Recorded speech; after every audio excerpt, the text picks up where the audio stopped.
Good evening, everybody, and how are you all doing? Let's give me two ticks to see exactly what's happening here in this. Um, Tonight, myself and my darling, darling, dear sister friend, Vida B, are going to be talking all things tantric, fasting, the news story, family constellations, all the stuff that we absolutely love. And we're kind of buzzing about all the stuff that we've got coming up over the next few months for you guys. So let's start off, I think, Vida, with your. So, first of all, one of the things that we're doing is Vida's doing her retreat, and then I'm doing a retreat, but you can come and do them because they're back to back. And so Vida's retreat will lead into mine. So you can do both, or you can do one, or you can do the other. It's completely up to you. That all these options.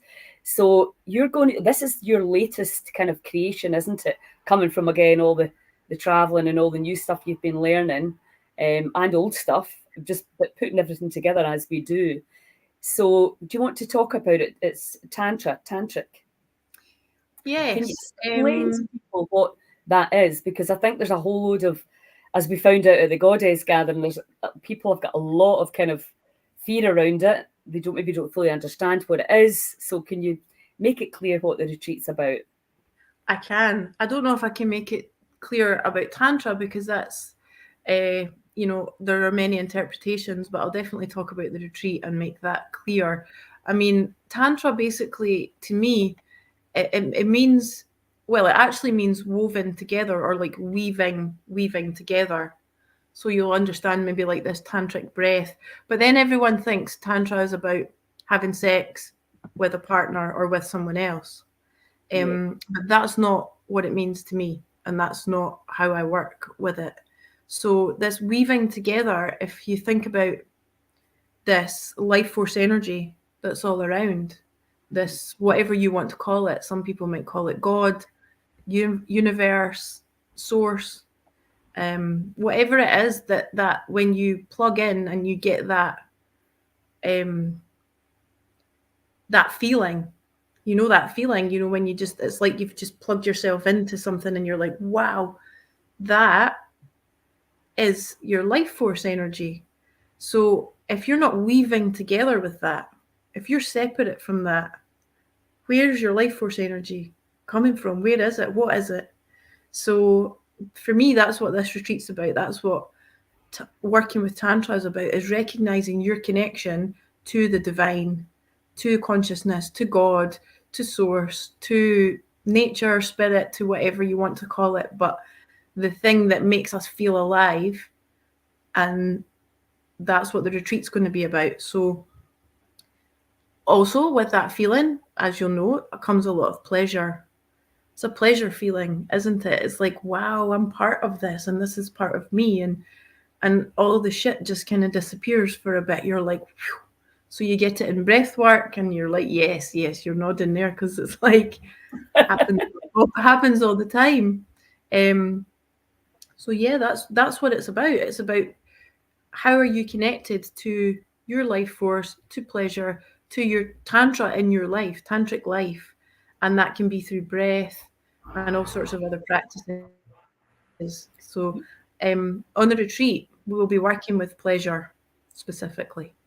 Mm-hmm. Well, who can argue with that? I think we all need to be working with pleasure. We need to be distracted from, I think there's never been a more important time to learn about the body, about pleasure, about how to keep yourself in a state. Oh, there's Lorna. Hi, Lorna. Um, so I think exactly what you were saying there, that was the thing that made me create the 3 day, well, it's actually over 4 days, water fasting extravaganza. Because when we did the last fast, the breath work was just off the charts. And I thought we could play around with this an awful lot more, because exactly what you're saying there, people are doing all sorts of things, chasing that feeling. And I think we've all done it. We're looking for a partner because you want to feel love. Looking for the bottle of wine because you want to feel peaceful. Looking for the cigarette for whatever it is, or whatever it is that you do. We're chasing the feeling, and what we're really realizing now is that when we get rid of all the blockages, because there's sort of two ways from the Sedona method perspective how we look at it. So, how do you want to feel, and what's stopping you feeling like that? Yeah. Because we've all tapped into it, whether it's been artificially or organically, maybe at a sunset, maybe at a sunrise, maybe your pet, your partner, whatever. We've all had that intense feeling of unconditional love where all the boundaries dissolve, even to the skin boundary dissolves, where we all feel very, and we feel that interconnection that is. But then we go back to being this like solid lump of meat that's separate and struggling to survive in these times where life's just been crazy over probably for more than 4 years, but certainly over the last 4 years a lot of things have been really exacerbated and brought to the surface. So it's going to be a really, really cool to take people from your retreat straight into let's take the food out and let's create that space. And obviously I think there's 3 I think coming to do the 2. Actually, I think I've only got one space for one guy, which is yours women only. Yeah, women only, yeah. You're women only, so but I can take one guy in the fasting, and I think there's room for one more female sharing. So we're probably getting pretty close to full anyway, but certainly, things can change and happen. So please, if you're interested in coming to join us, let us know and we'll see what we can do. So let's talk about, because obviously you're famous for family constellations, Vida B family constellation. And, I think for people that don't know what family constellations is yet, it's kind of stepping into the roles of your ancestors. I'll let you explain it in your way after I explain it and how I see it, to release past family traumas, which obviously my big passion being letting go. What I love about family constellations is the role play side to it, where even if I know somebody's resisting letting go, if they're not ready, then I can't really force them into admitting it. Whereas with family constellations, it kind of goes round the houses and your conscious mind's taken out of it, isn't it? And it's played out, and all the kind of pain from the past can literally unwind and dissolve right in front of everybody's eyes. So I just feel, I love that. I love that you can bypass the conscious, because that's what we're always trying to do, isn't it? Yeah. A lot of the time we want to know, the mind is trying to figure it out, wanting control, wanting security, wanting approval, waiting for things to change, wishing people and things were different, taking things personally. And that's where all the suffering comes from. It's when we start to unwind and unfurl all of that, which we'll be doing between your retreat and then between the letting go techniques we'll be using in mine. There's going to be just a massive, massive opportunity for space that perhaps, in these is going to be, 6-7 days, actually nearly a week. It's going to be massive. It's going to be incredible what we can create. Because I always just see it like that. I don't know if you've read the book, The Body Holds the Score. Yeah. And, Johan, Harry, Gabor Mate, Van Besselborg, they're all telling us, that basically the subconscious is like the hard drive of the computer. The whole history is there. It's just that your computer will start slowing down, taking longer to do things, won't boot up because it's still got all that old information on it. And that's really, and obviously not just the stuff that's been created willingly and unwillingly in this lifetime, but obviously we're understanding as well what's coming in the DNA, and how past traumas, even if you have no idea that you're still holding a charge to it, you can be. Because I know that happened to me. A kinesiologist, when I was doing the emotion code, she said, "What happened when you were 32?" And I was kind of looked, and it's a long time ago when I was 32. My marriage broke up. My uncle drowned. Joanna was diagnosed with leukemia. Now I couldn't really have. That's the only year of my life I could tell you, because it was such a so many big things happened, but I didn't know I was still carrying all the pain of that. No idea. So do you find that with people who just absolutely no idea that what's going on in the subconscious. And No idea. I mean, I think most of us really, because how can you? You just know what's happened to you. You know what was painful, and you just kind of move on in whatever way you can to just survive it. And unless you go and say, oh, I'm going to do therapy on every single bad thing or painful thing that's happened to me, you don't really know. So you just think, oh, I've dealt with that, or I'm okay with that. And you would never necessarily be able to join the two dots of saying, well, this is happening in my life, and it's a result of not actually having processed that happened before. And it can manifest in all sorts of ways. It can play out. It's very obvious. It's when it's like repeated patterns, but it could also be like in the physical. It can be health issues, which is really common. Or it can be affecting you financially in all sorts of ways that you wouldn't necessarily think, oh, I just haven't really fully been able to process that. It's fascinating, but once you start looking, then yeah, it all comes through. Do you know what I was thinking was interesting there? That we've both created these events with the same kind of inspiration without having spoken to each other about it, and then not actually planned that they were going to be back to back like this. How I know, beautiful is that? I It know just it's like it absolutely just birthed perfect. itself. It totally wanted to take form and did Yes, in such a way. absolutely. Yeah, I know it's amazing. Hi, Marion. Good to see you guys here.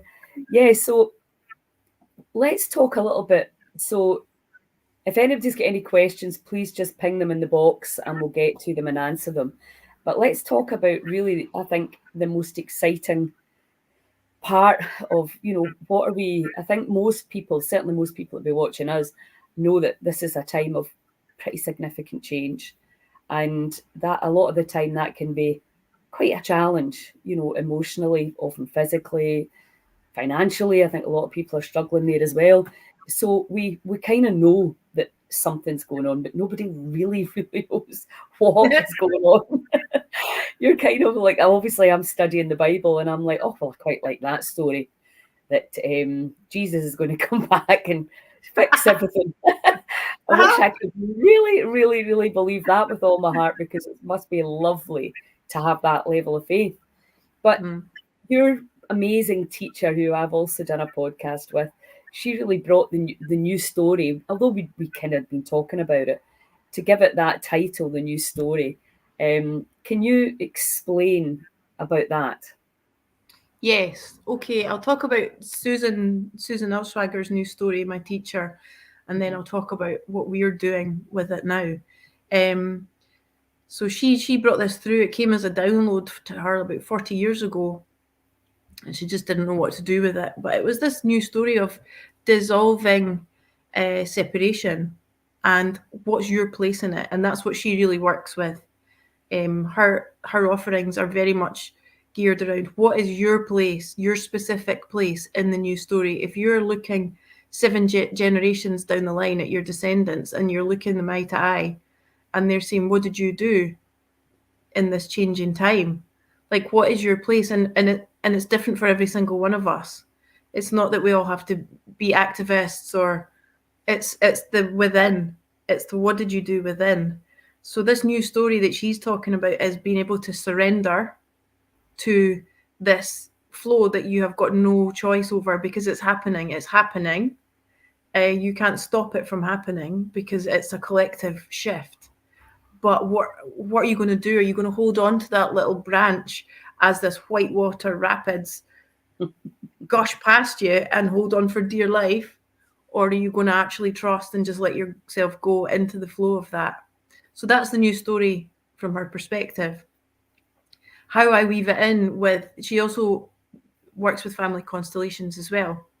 But what's come through for me really strongly is this new story of no separation, but using family constellations principles to help explain that. So in family constellations, we're working usually with a victim and a perpetrator dynamic. So in every scenario, if everyone thinks of their ancestors or granny and granddad or mum and dad, or even you're talking to your friend and they say, oh, you'll never believe it, so and so told me this today, and there's always a that's terrible, or oh, poor her, and it's not to say that we should all stop feeling for people, but there's always a victim and there's always a perpetrator somewhere along the way. And so for us as a collective, how do we start to dissolve that? How do we start to listen differently? How do we start to communicate differently?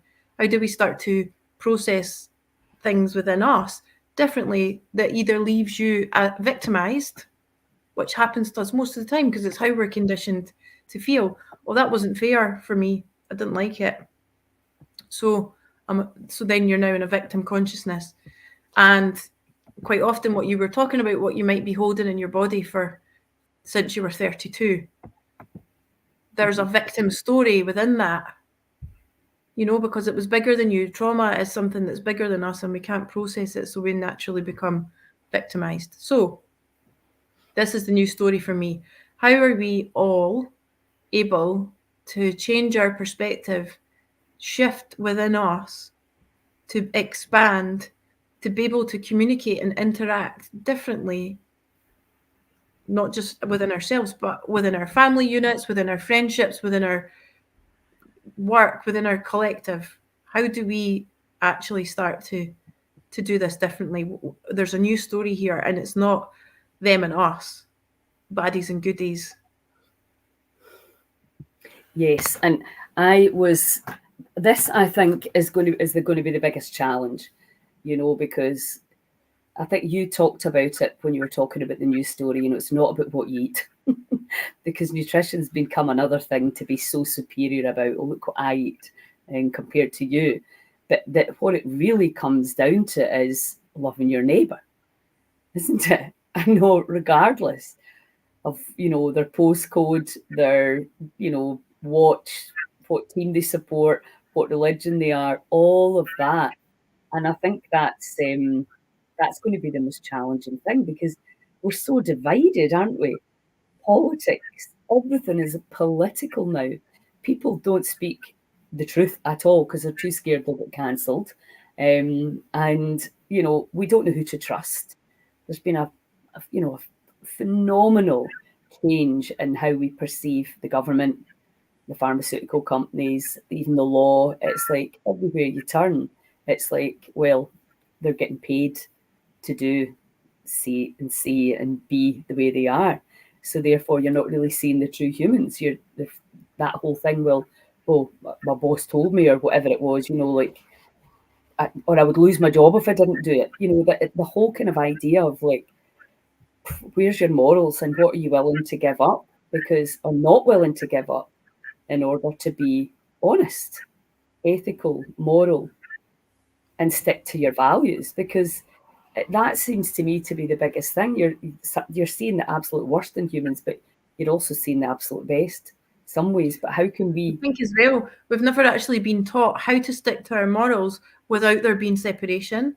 So yes, if anyone, like most people can even understand, like we don't even know, a lot of us, how to have boundaries, just in normal daily life. So the way that you try to put in a boundary comes across as a and it causes some kind of backlash.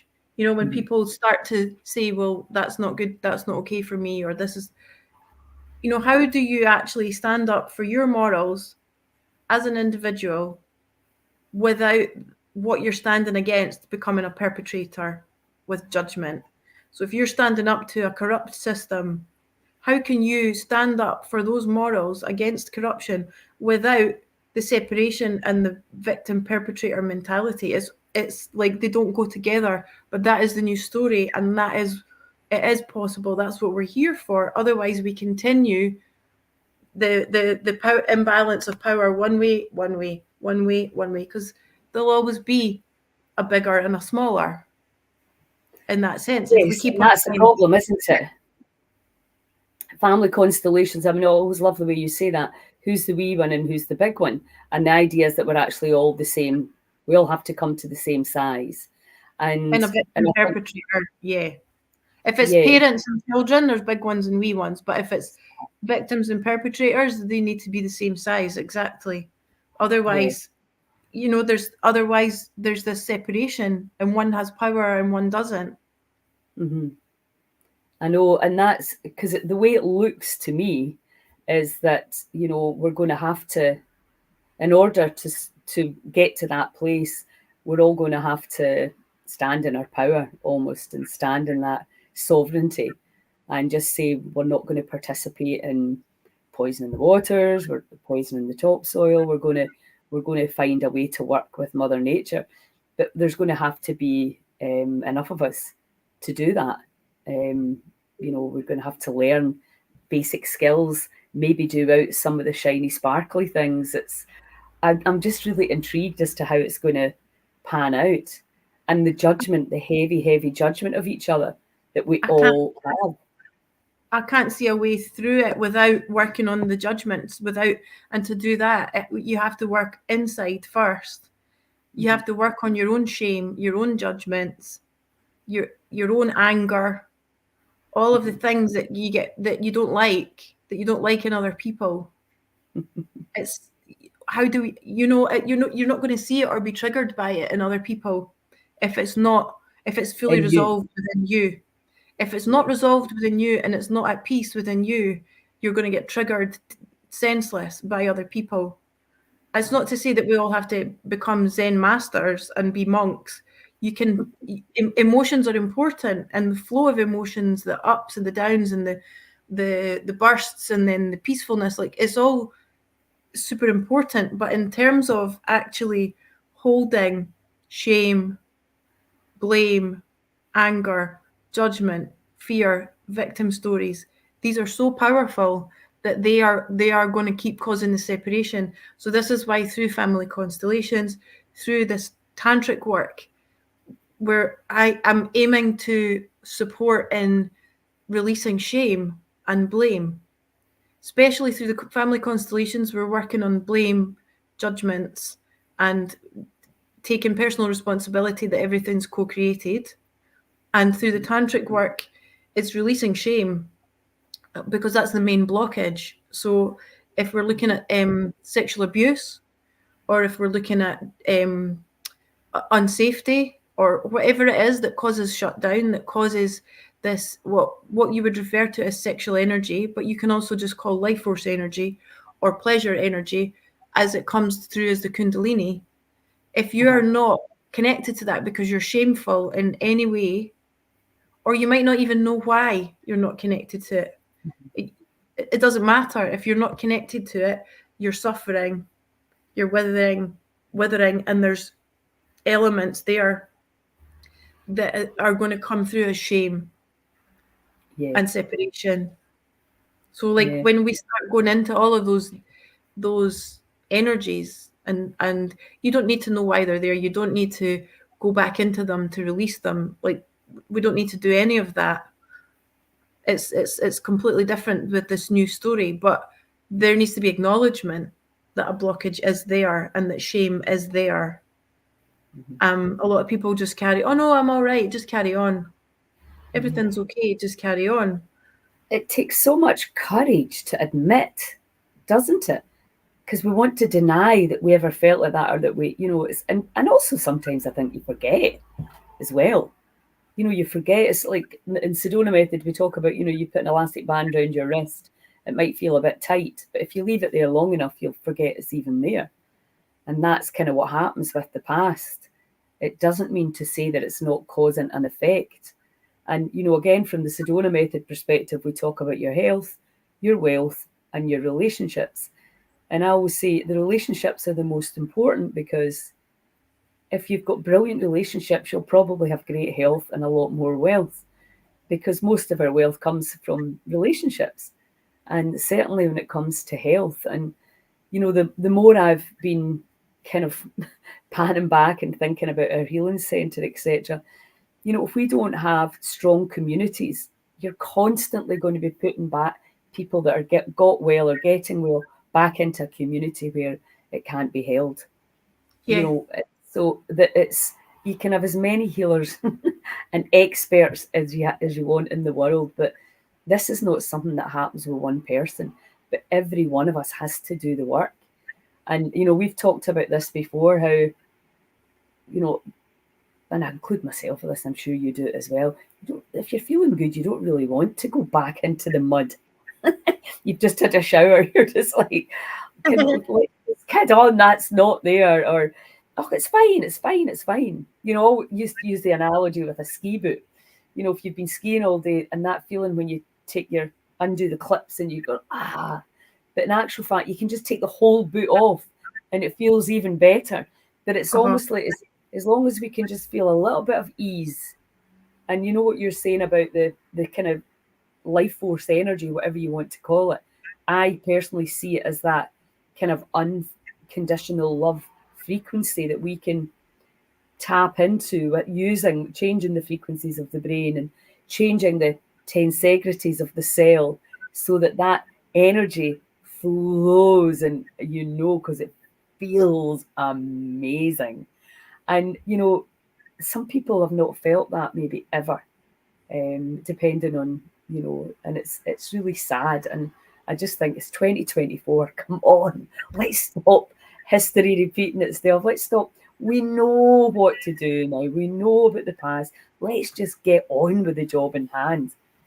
And I think there's some extra parts because we know now, like there's so much coming out around breath work and the science behind it and all. It's amazing. So it's reaching far and wide, and it's great.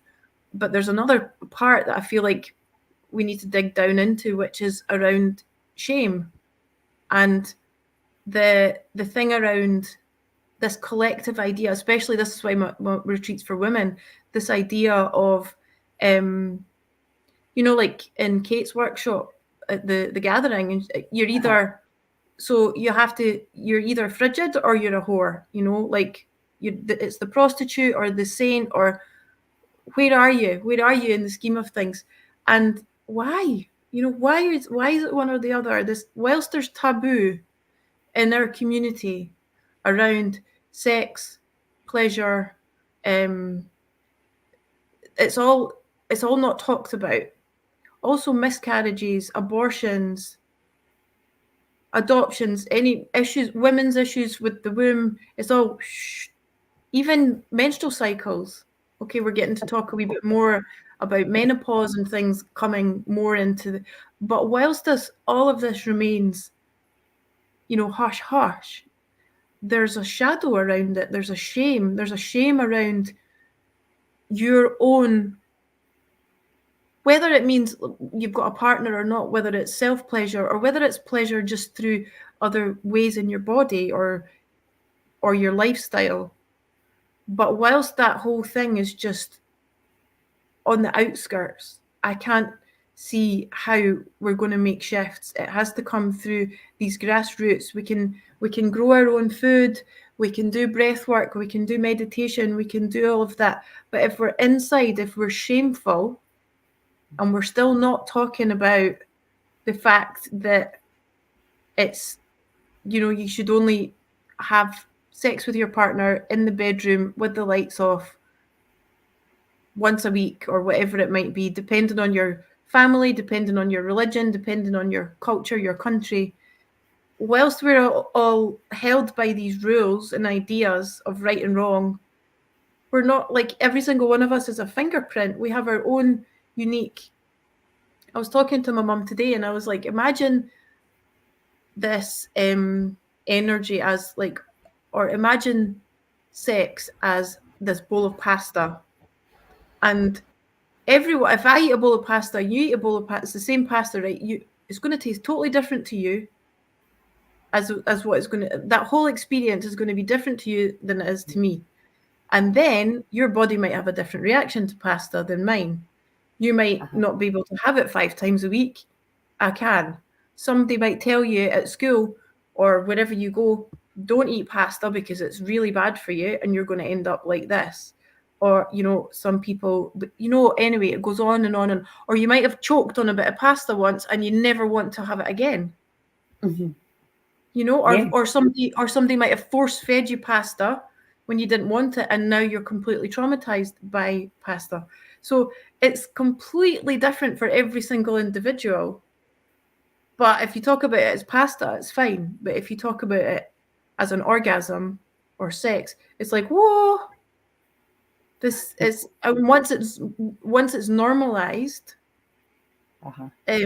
that's, for me, that's super important. When this is normalized and when people start to accept within themselves that they have blockages, and it might be physical painful blockages in your body when it comes to that, or it might be psychological, it might be emotional, there's all sorts. But once we start actually going there as individual women and taking our own responsibility for the fact that we're disconnected from our full potential.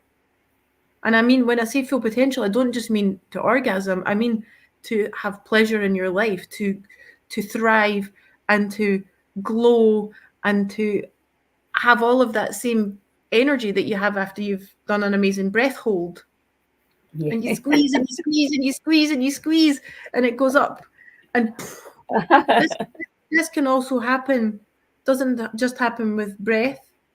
It can happen through sex, it can happen through all sorts. But this is like, it's not talked about.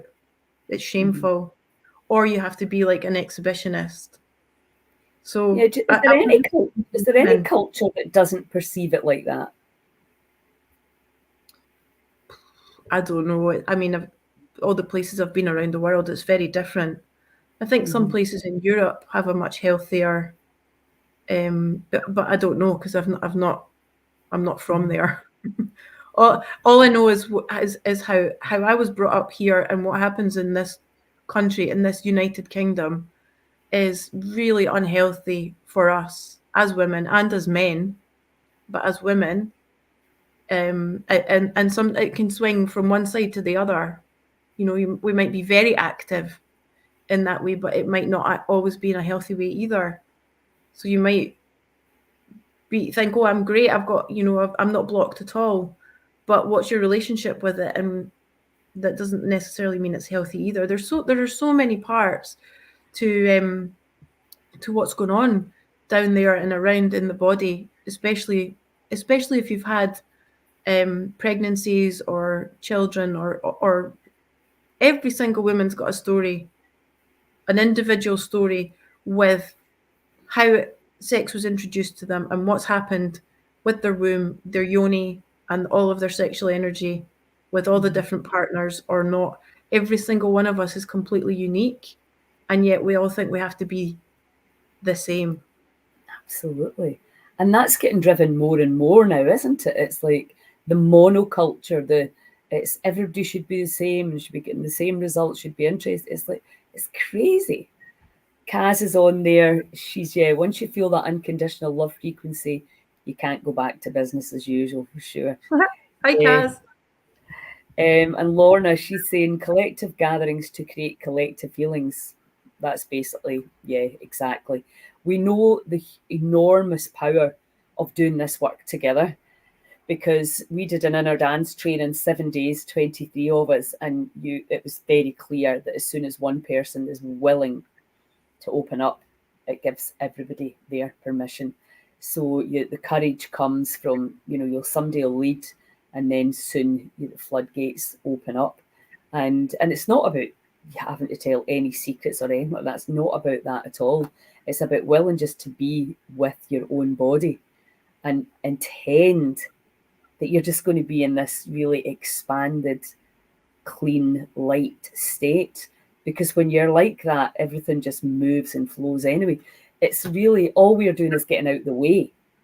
And we do like to get in the way so much. And I know when my friend's been in hospital for a couple of months now, and I was like, they did this, and you're not going to believe what they did to him. And I was like, oh, you're doing the victim perpetrator thing. Because that's, I mean, I know this stuff. I've got battered into myself. You batter it into me, and still you fall into the trap of separation. Is it because that's really what you're just like, well, there isn't. I mean, Hale Dwoskin talks about the apparent others. I love that because it just reminds you we're all one. But Mhm. my God, sometimes it does not feel like that. Yeah.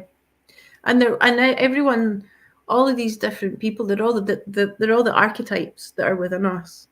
They're just representing the archetypes. So there is a part of you that can identify with that corrupt politician. You'd be like, I never would be like that. And we're all everything.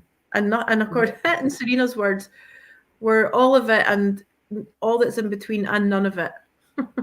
Yeah. Or are we? Or are we? Yeah, exactly.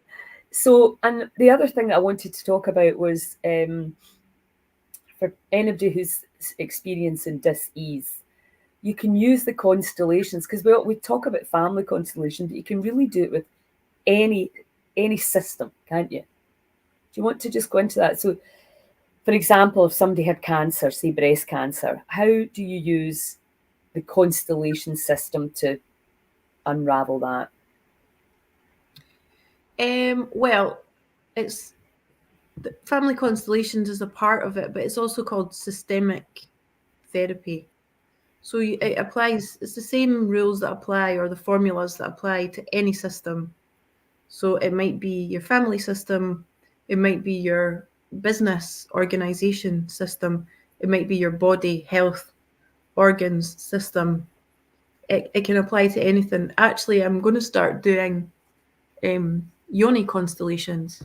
So it will be this in separate parts.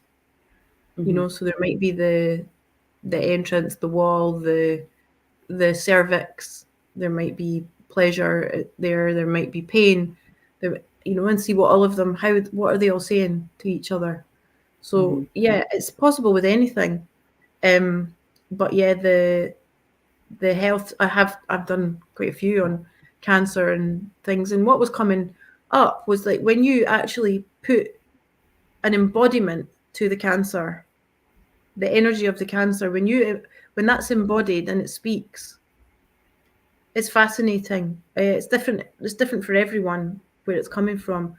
But the thing is that when in the constellation, when they were seeing the cancer as separate, nothing was moving. It was completely stuck. There was no flow. There was nothing. It was stuck.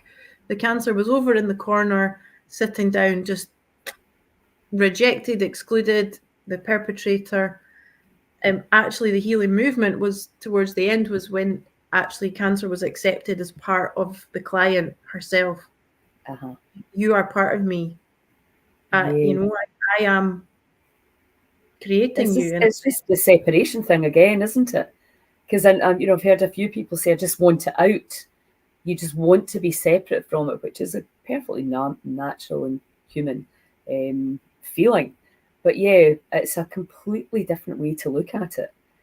And it's yeah, really just about, I mean, we now know that certain parts of the reproductive and pleasure areas, all of these things have a consciousness and they're almost like have their own little universe there. And if we're holding, abuse, trauma, terror, fear, shame, blame, shame, complain, all of that there, then of course, how can it be as incredible as the full potential of somebody who's completely free? yeah. And There that's, was one that was quite interesting, Lilia. I think it was thyroid cancer, and it went back. It just had the energy of this story was coming through, and it was like fast, fast, fast, fast, fast. I have to go, have to go, have to do this. Can't stop to talk. Got to run. Got to do this. And the client recognized that behavior within herself. Um, but it was really, really um, like stressed and yeah. needing to do this and understand this and like. But then when we went back, it went back. I don't even know how many generations, but it was in some kind of like concentration camp environment, and they were being forced work harder, harder, harder, harder, faster. Don't complain. Don't stop. I won't go into the whole constellation story of the healing movement, but it was fascinating. And when that was able to be acknowledged and worked, Hmm. then the client completely calmed down. Mhm. And so it was this unresolved ancient old story that she On was the carrying treadmill, on the treadmill, on the treadmill. that had then manifested into the Mhm. thyroid cancer that was just like can't do it anymore. Aye. Yeah, well, that's what happens, isn't it? The body absolutely just will stop eventually if it taps and it knocks and then it batters the door down. Well, that's me. Jesus Christ said if we can do, you can do it even better. I think we need to get honest with ourselves. A lot of people are not and feel scared to go there. Once we go there and say it out loud exactly how we feel, we think we are at the end of the road to freedom. I was speaking at the weekend in Holland and said I am honest, but sometimes I'm dishonest. I'm a hard worker, but sometimes I'm lazy. I know who I am, far as I can go with it, but I believe it's because I'm honest. I think that's all I can see right now. Yes, mate. Oh, I miss you, May.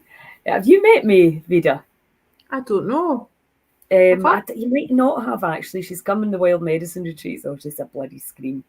And she was speaking in Holland at the weekend, and it's all about that. A lot of the 12-step program, where really, if you do it properly, you're held accountable. You have to. I don't know why everybody doesn't do it. I've always meant to kind of really take some time to delve into each step. It's a really great framework, and is about there's a higher power. It's not all about you, much as you're very special. It's not all about you, and it is that mirror. Mhm. That you're getting mirrored things back to you, and I think that's the thing about triggers. Connie was hilarious at the gathering. She's like, "Oh, I'm getting triggered." But we were laughing about it because we know that's our issue. It's not like, "Nyeh, nyeh, nyeh, nyeh, nyeh." It's just like, right, okay, what is that? Why is that annoying me so much? Exactly. And I think, and it's quite funny, and it's good if there's quite a few of you, um, that all understand Yeah. that, that what the triggers are. It's just an opportunity. Yeah, Lorna's saying the 12 steps saved her life. Definitely, I think that framework, and there's a lot of stuff that obviously in the Bible, the same idea. There's just a way that you can live that life will be easier, but it might not be easier. It'll be more aligned, but it might be very tricky to stick to it. And I think that's the thing, isn't it? We've gone through this big sort of spiritual, do what you want. If it feels good, then do it. Yeah, it's all about me. I can manifest, I can create whatever I want to create. And clearly there's nothing wrong with that. But then you're like, is that why we're here? Is that what this is all about? Are we actually putting a wee bit of the spiritual bypass on it here and ignoring the other side of actually why are we here and what are we willing to do? And I know May is totally a hard worker. I'm the same. People say you do so much, and I sometimes think I'm actually really lazy at heart. I love doing nothing, but Gemini's, you know what it's like. God, Got the yeah. ability, got the ability to be both. But yeah, it's just a really fascinating time, and I think that's what's going to be fantastic about this retreat is for us as well. Is we always come out the other side, Oh, yeah. very very different as well. You learn from every single person that shows up. You learn from them. So it's a very very exciting, and because it's so new, it's quite different from any other retreat probably that you've done. And so, yeah, if you get It anything is else, because I've been sitting on it for a few years because I felt like are we ready for it in the UK?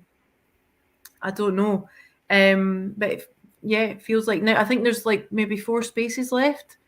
Um, so it does. It feels like people are ready to, and that is absolutely not like I'm not saying that we should have been ready before now.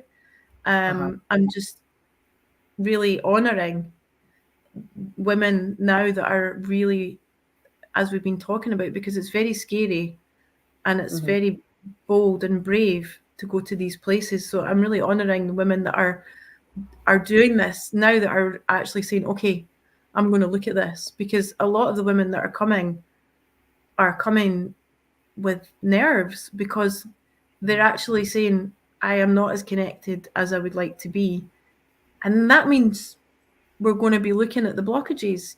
You know, you're not just suddenly going to get some magic medicine that's like, what? Yay! Now you're fully connected to, you know, we have to put the work in, and it'll be a really intense, powerful, beautiful weekend.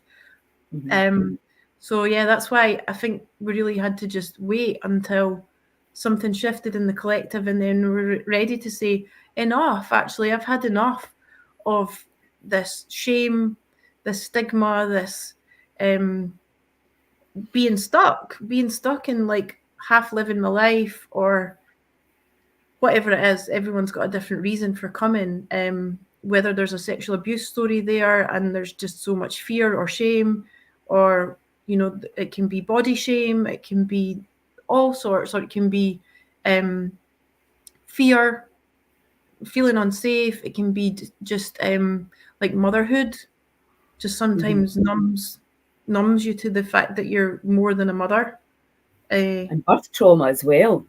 Yeah. You know, traumatic birth and then no sort of support or understanding after it. There's so many parts about it. And don't you think that's what's great about the festivals? Because you can get a little taster of all these things without like actually going into a full retreat. And that's what was interesting with Kate. I mean, because she was fantastic, wasn't she? Yeah. But it turns out I went in and I was like, I'm going to leave if this gets dodgy. What does dodgy mean, Lilia? Well, exactly. Sexual. I don't know what, I mean, we used to laugh and malt at my friends, you know, using that language, because we're always like, it's that, you know, like polyamory and all that, just kind of a real excuse to just have as much sex with whoever and whenever you want. And so I was really amazed at how fascinating that workshop was. But I think obviously in the share afterwards was so many people felt the same as me. They came, and one girl even said she started to get uncomfortable, but she was like, no, you will sit this out, you will listen, you'll hear, you'll feel. And I was like, good on you. And that's sometimes just what you have to do. It's so easy to walk out and to just, you know, that's the easy thing. But that's why important. We need these offerings to come in safe, gentle, easy to understand and digest ways that actually give you that staying power. Because if you go in, like what you might find in Koh Phangan in Thailand, is you go in and that's it, next minute everyone's to take their clothes off and start self-pleasuring in a group of women that are all around, or you have a mirror and you do your yoni gazing. And I mean, that is not that's not an initial step into this kind of work. It's not. That's the dodgy, right? According to you and a lot of people, like, I'm not doing anything dodgy. And sometimes it's just hard enough to even put your hand there, you know, and it's like, or to be seen in public, to be doing anything even remotely connected to that area. So it is about the space holders and bringing understanding to it as well. You know, Kate did, and she brought all these archetypes in, and she brought an understanding of what we're actually doing. It's not just push through the barriers and touch yourself in public. That's not what it's about. No, and I think, like, once people can feel safe, that they're not going to be going into these crazy tantric situations that your imagination might, that, like, once we can actually go there and start doing this work, like baby steps towards it, then hopefully there'll be more and more. Yeah. And it definitely is. You have to trust the person that you're going with. Because I know even when we did the Sedona method, sometimes when you do a lot of letting go, you get very, very ecstatic. And that energy can be misinterpreted as, you know, and some men that were there because they were sex addicts would, you know, start to behave kind of inappropriately. And I could see how you can get confused. You know, like if you're doing that work and then it's suddenly you think you're actually getting turned on, because you're getting turned into a different frequency. But depending on where you feel it, and I mean, a lot of yogis, etc., they redirect that energy, don't they? Instead of wanting Exactly. to ejaculate it out, they redirect it back in to the body so that you can use it to transcend into different states of consciousness.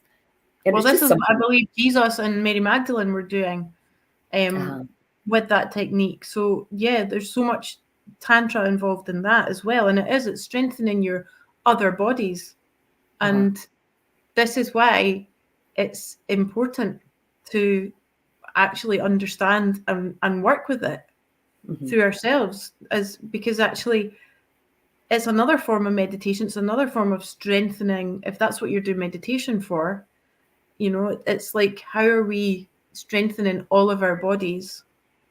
And tantra is one. And I think there's not enough knowledge or understanding, or it's just being seen in these very extreme, like, unhealthy predator types of ways of what tantra actually is. Or mm-hmm. like, yeah, anyway, we've talked about it. Yeah, absolutely. Going No, all I'm night. delighted that, and you can, if you're around at the festivals, it's definitely something you could, you'll be able to introduce to people, or people can get to chat to you as well. And the goddess gatherings, hopefully, as well, if you can be there.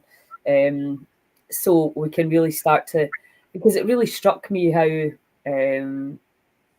many women, I think, any, you realise, like, my God, how, I'm not even sure what the word, suppressed and damaged. And you see the self-esteem gather over the few days, but how can you ignore that part, the most creative point, and everything that comes with that.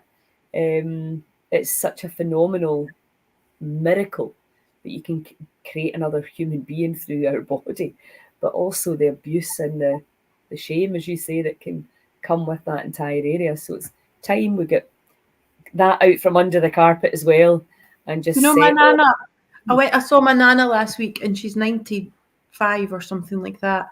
And she was asking me about, oh, tell me about family constellations and tell me about my family, which is my dad is her son.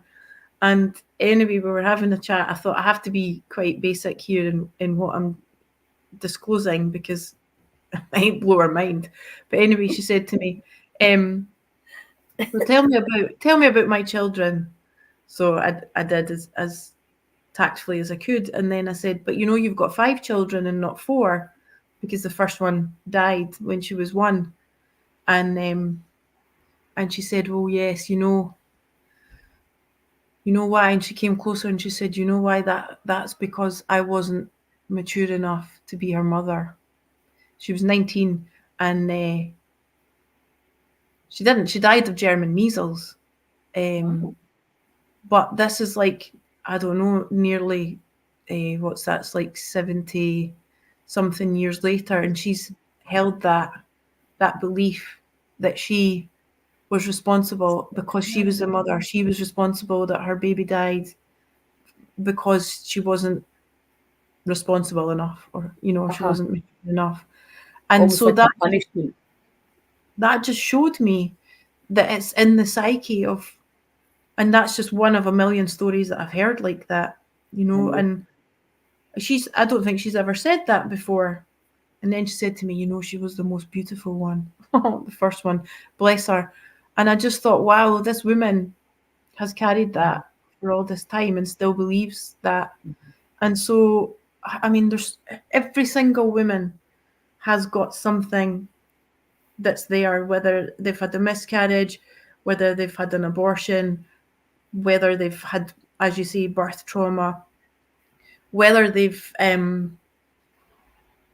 had abuse there, whether they're just shy and then they feel like they should have had done more, or the list is endless. I can't like run out of scenarios. So all of us have got somewhere to go to work there with that energy. Hmm. Yeah, well, that's exciting that work, because I always say that we need to just get everything out from under the carpet. It might not be that comfortable a process, but yeah, and the more of us that do it, we know the power of the collective. And a lot of what I'm going to be doing is going into a bit of the science of, the collective, how the brains entrain and how the cells mimic each other, and then how and why we create via the music, via the colours, via the sound, the smells, etc. All of that, how we're going to use the 5 elements and nature, and obviously that really powerful place to really get that frequency right up, and that unconditional love frequency will be felt. So it's very What I feel exciting. magical about that place as well is that it pulls everyone together.